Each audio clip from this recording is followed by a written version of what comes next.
Welcome to Trusting After Trauma, Season 8 Unlock Happiness and Health After Parental Narcissistic Abuse. I'm your host, Pi Venus Winslow. Our goal is to provide information and resources to educate and empower viewers to recover from childhood trauma and narcissistic abuse so they can reclaim their happiness, health, and personal power. Our speakers specialize in supporting others through their unique expertise and offer valuable insights, tools, and inspiration for viewers to find the courage and motivation to change their lives.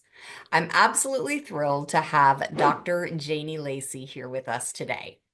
Dr. Janie Lacy is a nationally recognized relationship trauma expert, licensed psychotherapist, and the CEO of Life Counseling Solutions. With over 20 years of clinical experience, she's dedicated her career to helping individuals overcome relationship trauma, addiction, and destructive patterns that prevent them from living their most authentic lives.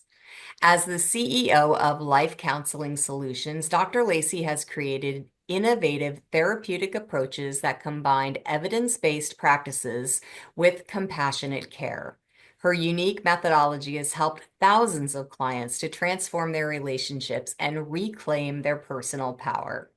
Dr. Lacy regularly appears as a mental health expert on national media outlets, including TMZ, Court TV, Good Morning America, CNN, and serves as a resident psychotherapist of TLC's The Last Resort. So, welcome, Dr. Janie. Thank you so much for being here today. Thank you for having me. Yeah. So I'm super excited for our conversation today. What actually inspired you to focus specifically on recovery from parental narcissistic abuse? Well, there's a lot of things that have inspired me, but when I look specifically at the clinical practice that I've been in for 20 years, I can see how many adults struggle with just the lasting impact of how being raised with narcissistic parents, I noticed almost this distinctive pattern that these clients have. Some of the things that I've noticed were just persistent self-doubt. There's difficulty with boundaries. That's a huge one.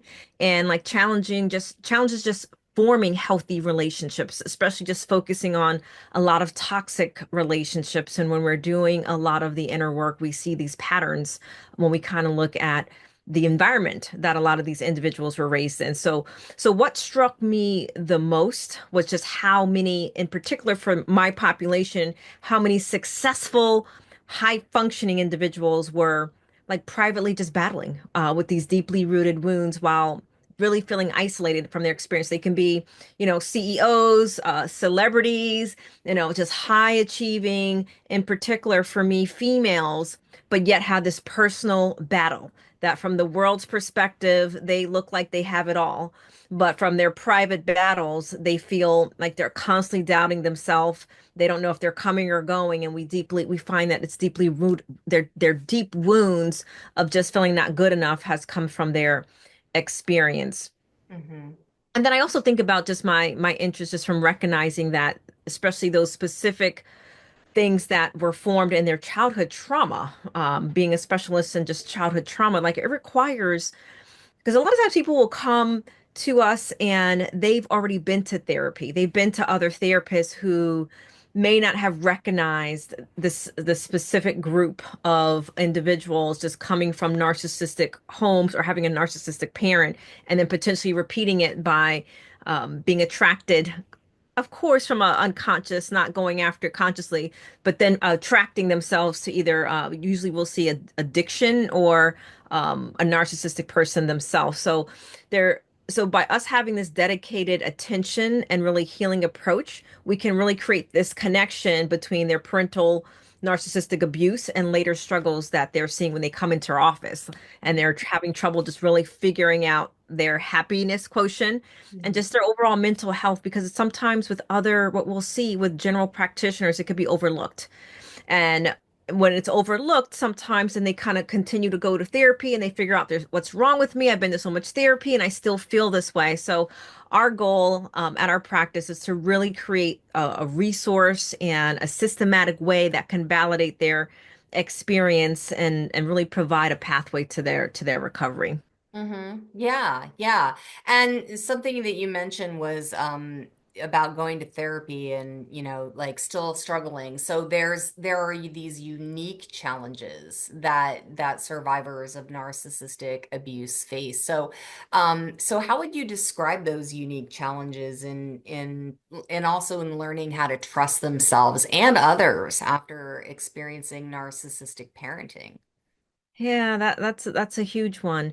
So when we think about just those that are survivors of narcissistic parenting, they're going to struggle. They're going to struggle with what in my opinion, is going to be fundamental trust. And it's a paradox, right? Because they've been conditioned to doubt their own perception and their own feelings, and constantly the self-doubt, questioning themselves, probably looking for validation from other people, or find themselves in codependent relationships. But also simultaneously, we know that generally speaking, they become really hyper vigilant about others' intentions. So they'll doubt their own perceptions and feelings, but they're hyper intuitive and hyper showing hyper vigilant towards others' intentions, which then creates that paradox. But what we also will see is it's a very painful contradiction, right? Because there's this deep skepticism about their own judgment, and then we pair it.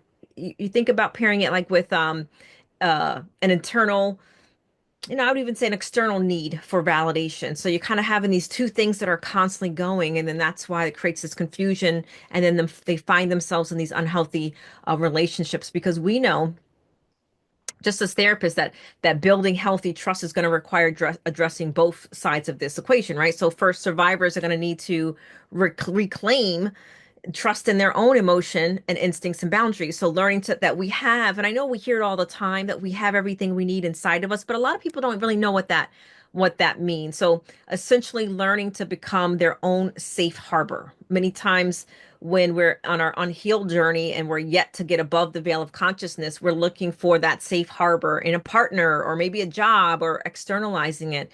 But the last resort, it usually comes from our own healing journey, to really find it that we have, like, we are our own safe harbor. And that internal work, which I talk about in my TED talk, but that internal work creates the foundation for just developing discerning trust in relationships. So I believe every single one of us deserves to experience healthy relationships, especially when we've had one or both partners or parents that created narcissistic injuries in themselves, and then we were the result of that. But Mhm. where we can assess, others based on their consistent behaviors rather than manipulative patterns that we were raised in. Because the challenge that I find is that when we're raised in dysfunctional, and I'm including myself in this, when we're raised in dysfunctional families, our normal reader is abnormal, but we register it as normal. And I think what makes this particularly challenging is that the trust injury that happens during those formative developmental years, like we didn't have a chance. We're growing up in our childhood. We didn't have a chance because we don't know what we don't know. But it creates these neural pathways. I don't want to get too scientific, but it creates these neural pathways in us, and then we develop these attachment patterns that feel normal despite dysfunctional patterns, which is why people say, well, why didn't I not know, like I'm repeating the same pattern and I'm attracted to a narcissistic partner. Well, because you don't know until we know it feels normal. Right. So me, recovery is just not about learning skills. It's about rewiring these deep psychological structures through consistent practice and, most importantly, compassionate awareness. Yeah, yeah. And everything you were saying just resonated so much with me and I'm pointing at myself too, because I've struggled with all of these things too. And yes, I was dumbfounded as well as to like, well, how could I not have seen this, or how could I have not known this? And it is such a kind and compassionate thing for you to say that. Like, well, no, of course you don't know, because that's your normal, right? So you emphasize the connection between psychological healing and physical health in your work. So, could you elaborate on how parental narcissistic abuse might manifest physically and how your approach addresses that mind-body connection? Yeah, being 20 years a psychotherapist, one of the things that I do know is that we can't talk our way out of this. So we can go to talk therapy and we can talk about it, but you'll find yourself, and I'm saying this inclusively, like we'll find ourselves back in the same place over and over and over again. So we know, like through Vanderkolk's work, the body keeps the score. So our abuse, the things that we've gone through, emotional abuse, physical abuse, or whatever, your story is, it's going to be held in our body. So the physical impact of narcissistic abuse is going to be profoundly under recognized is what I find, especially just from traditional talk therapy. When people are like, well, still, what's wrong with me? I just have this because what happens for us as survivors, what happens for survivors is many survivors develop, what's called that hypervigilant nervous system. Their bodies remain in this almost constant fight or flight responses. I remember the first time when I went to a holistic doctor and um, my adrenals were like dead, so to speak. And I had to start taking adrenal complex. And I remember thinking to myself, like, what is this all about? And he started explaining to me that my body, whatever, he didn't even know. This is just my holistic doctor, know anything about my past, but he said this would tell me that your body's constantly in fight or flight response, that you're no longer, producing the cortisol that you need to be producing. So I think even after decades is what I learned, even from my own personal experience, after decades after leaving abusive environments, right, the chronic stress the chronic stress activation creates measurable health consequences. It affects our immune system, as I just mentioned, our adrenals, our digestive disorders. We can have sleep disturbances and increased inflammation, which we also know can be tied to cancer and other types of things as we get older. So, and I stress this because this is why it's so important that we do the healing work. And I had just posted something recently about like my group and us. We went to a breath workshop, like, and I put therapists who practice what we preach, right? So constantly doing the work ourselves because it's important. So in our approach in particular, the psychological healing, we have to incorporate somatic awarenesses and learn how to regulate. Because I could, and I also know from a personal experience, which is why I know what works, is that you can be doing some things and it could be one thing that dysregulates you. And you're thinking, oh my goodness, I thought I worked through this. So, but when we work with techniques and we're doing it over and over and over again, because we need positive feelings as well as repetition, and we need both of those consistently to rewire, the survival skills that we once learned. So, we like to help survivors recognize that the physical stress responses that were developed, we have to regulate them. We have to move to a regulated state and just simple practices like understanding how trauma manifests in the body is important, like targeting what I just mentioned, a workshop that we went to, like breathing exercises. We were doing breath work and I was exhausted after that. Mhm. But mindful movement um, can significantly reduce those physiological impacts. Right? I'm an EMDR therapist too, so the bilateral stimulation and people that are listening to us, they can start right now taking walks every day, hiking, biking, swimming, just kind of getting their body in bilateral stimulated movements. So they're activating the different parts of the brain. But what I particularly find powerful is that as survivors learn to trust our body signals rather than we override them. So if we think about our worst, like narcissistic or toxic relationship as adults, we'll override our instincts or something's not right here, but then we'll convince ourselves because of maybe being gaslit or manipulated from an outside source that maybe it's me. But something they were forced to do as children was to say, well, my parents were right, so maybe it's just me, maybe I'm a bad girl. And then we repeat that in our adult life. So both the physiological and physical healing is going to be important, and it accelerates when we can do both. We can understand it with awareness, but we're also getting into our body, breath work, yoga, hiking, biking, understanding EMDR, just learning how our body's responding to certain things is going to be important because, again, the body keeps the score, but it also holds wisdom. I say it holds wisdom and it guides us to recovery where we can learn to listen to our bodies with compassion rather than judgment. I probably can go on and on and on about that, but I'll just stop right there. Yeah, well, I appreciate you sharing all of that because again, my experience as well, autoimmune disease and all kinds of issues, and so and addiction too, right? So something you mentioned in the beginning, like just a little while back, you mentioned that a lot of the people that you worked with are like high high functioning, successful professional people. And many adult children of narcissistic parents struggle with perfectionism and achievement addiction. So, how does your program help people redefine success and happiness outside of those patterns? Children of narcissistic parents, this is a critical issue. I mean, we see it, it's a spectrum, but we see it across the board. So what happens is that when we are children of narcissistic parents, we learn that love and acceptance are conditional. So essentially, we learn to, I call it, we've learned to perform, right? We learn to perform to get love. We've learned to perform to get validation. And it's tied deeply to achievement, appearance, or just serving our parents' needs. So I remember, like, as a young girl, just wanting my mom's validation. Of course, as a young girl, you don't know that that's what you're doing, but I look back and I had this mindset, well, if I'm just a good girl and I do everything right, that maybe she'll see me and maybe she'll love me. Again, I wasn't conscious of that, but I can look back now and can see and tie to my feelings and my behavior that that's what was happening. So then what happens is as adults, and there's of course two sides of the coin because people when you're in this cycle, you're usually more successful, you're usually more driven. So there's two sides of the coin. But on the other side of it, it's important that people understand that as adults that we can become really trapped in exhausting cycles, right? High burnout rates, depression, because you get into these cycles of perfectionism and achievement addiction. You're constantly seeking these external validations that it's never satisfying. And I can tell you that, personally, that when you're constantly, it's the next award or it's the next something is that then you're always looking, okay, well, what's next?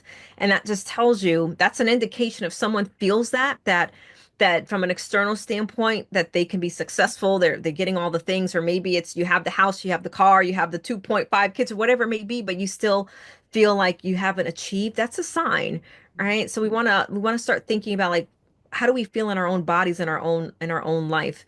So our program, we like to guide survivors through a transformational process, right? We have to go through a transformative process. That's why we call it woman redeemed. It has nothing to do with a religion, but we all can have redemption. We all can be redeemed. We all can have newness in our life. So how this drives, it's important for us to understand, like, those messagings that we received.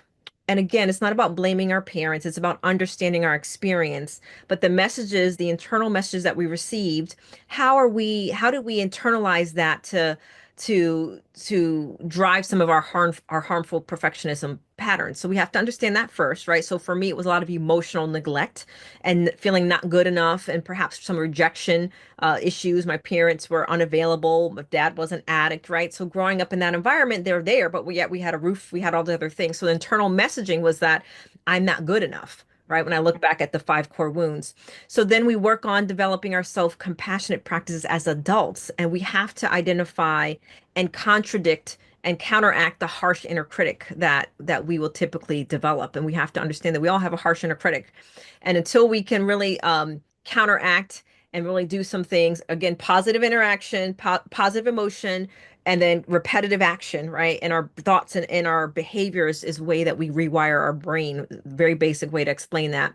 But a pivotal moment in all of our recovery is what I like to call the enoughness revolution. And having gone through this myself, not feeling not good enough growing up and having that as a core wound that shows up in adult relationships. So when someone truly begins to experience, right, this inherent worth apart from what they accomplish, and I'm speaking about this personally too, so professionally, but I also understand it's deeply personal, is that this shift really becomes like a fundamental change of how we approach our goals, how we approach our relationships, how we approach self-care, rather than just pursuing achievements and getting burnt out. I'm telling you, someone has been through a lot of burnt out, so someone's probably relating to this. So because what we're trying to do is we're trying to prove our worth, even though we're not consciously thinking we're doing that, but that's what's happening. Mhm. So we want to really focus on just choosing meaningful directions, which are going to be aligned with our authentic values. But many times we have to do the inner work so that we understand what our authentic values are, because many people don't even like have a definition of that until they really do their inner work. So, last thing I'll just say about that to tie this thought up is just, the freedom that this creates to me is remarkable. Having been through it, and it's still always a journey, But I would say that many describe the feeling that like they can finally just accept, they can just take a breath, could just take a breath, and they don't have to perform anymore for anyone's approval. And I remember like just feeling that, when I really got to a moment where I'm like, like I could just be who I am. All right. So someone just needs to get to a place where they can just understand they can be like who they are. And their relationships that even caters often can the relationships that are in their life that they cater to can really flourish Mhm. once this pressure is released. Because when we are wounded, even though we can be survivors, we wound. And I know it's hard for people to hear that, but when we are wounded, we are going to wound. It's not that we're doing it intentionally. So if I grew up with unavailable parents, I had to come to a realization at a certain point that I was being emotionally unavailable to my emotionally unavailable parent to my own son, right? So in order to break this, we really have to get to a place of awareness. But I'll stop right there. I'll wrap up that thought right there because I'm very passionate about this topic, and I believe that we all deserve to heal.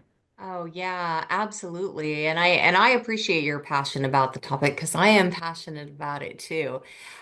So for somebody who is just beginning to recognize that this all of this, everything that you're talking about and the impact of parental narcissistic abuse in their life. And if they're feeling, maybe they're feeling overwhelmed by the recovery process, what would you say to someone who's just getting started and maybe feeling overwhelmed? Sure. First thing I would say is I want to acknowledge their courage. I want to acknowledge your courage. If you're listening to us, I want to acknowledge that because recognizing these patterns is it's not for the faint of heart, right? So when we recognize these patterns, it often is triggering, which can bring up our grief. It can bring up confusion. So if you're feeling these things, a lot of times people just want to put things away in a closet. I don't want to touch that because it's going to bring up a lot of things that we've packed away, we suppressed. So it takes a lot of courage, especially since narcissistic parents, typically what I would say, they condition their children to protect the family image. And I remember literally one time my dad saying pretty much the thought was, he may not have said these words, but I remember the thought was that we don't talk, we don't like throw our family under the bus. We don't talk about family stuff outside the home, right? So maybe you that are listening to us have experienced that type of messaging or some other type of messaging. But when we grow up in that family system, we're taught that we have to protect the family image, and then we learn to doubt our own experiences. We doubt our own experiences because of the constant, in today's terms, gaslighting that occurs or minimization. But simply arriving at this awareness deserves recognition. So you even listening to us, you probably picking up the books, going to therapy, whatever it is, to be proud of just the courage that it took to make this step. And then I'd share also that recovery happens in manageable steps. I always like to say in therapy, it's like a stairway, right? So we're going to build one step at a time, one step at a time. And then we do the work in that step, and we need to build upon those steps. So we don't have to do everything all at once. But remember that recovery is a manageable step process, not all at once. And the early phase is often about education and validation and understanding that narcissistic patterns in particular and reconnecting with your perception and feelings are legitimate. And this alone can bring a lot of relief to a lot of people. I know when I was on my own journey, this brought relief to me.